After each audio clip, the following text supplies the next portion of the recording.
Hi, my name is Cassandra, and today I'll be discussing the learning strategy S1R, as I found it to be the most effective strategy that I learned in this class. So what is S1R? As many of you might be aware, it is an active reading strategy that allows you to break and read your material in smaller chunks. It allows you to monitor your comprehension and at the same time provides you with great amount of repetition. With this in mind, it can be concluded that this reading strategy helps with memory, metacognition, and cognition.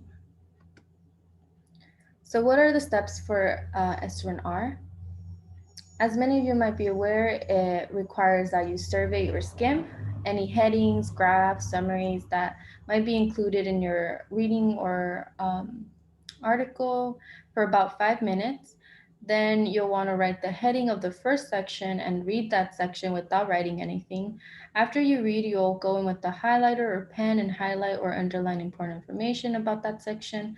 Then you'll make note of that information by jotting it down on your notes. After repeating the previously mentioned steps to all sections, the last step would be to review, and this could be done by answering the questions that are found at the end of the book chapter, or you can create your questions and answer them.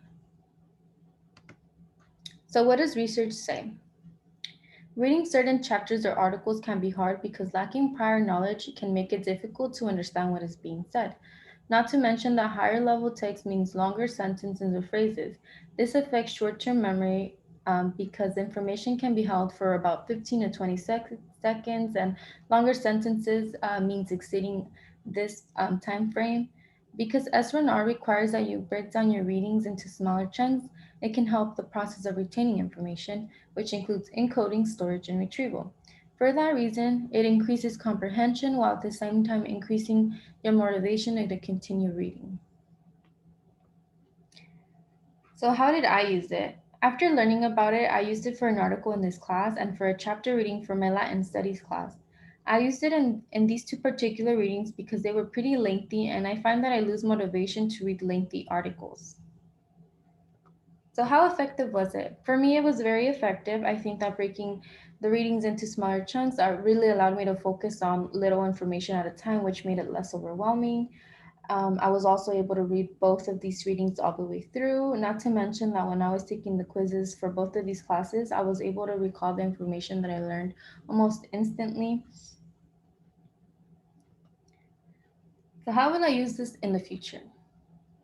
The way that I would use this strategy in the future as a graduate student would be similar to how I use it now, which would be for reading assignments that are lengthy or hard to understand. And the way that I would use it as a teacher in the future would be to teach a version of it to my students. My job as an intern has made me realize that a lot of kids lack motivation to read books because they feel like they don't understand. Um, I would teach them to spend time looking at the pictures and making predictions. Then we'll read one page at a time. We'll go in with the highlighter after and highlight any vocabulary words or any important details about that page. And then we'll write it down on our notes.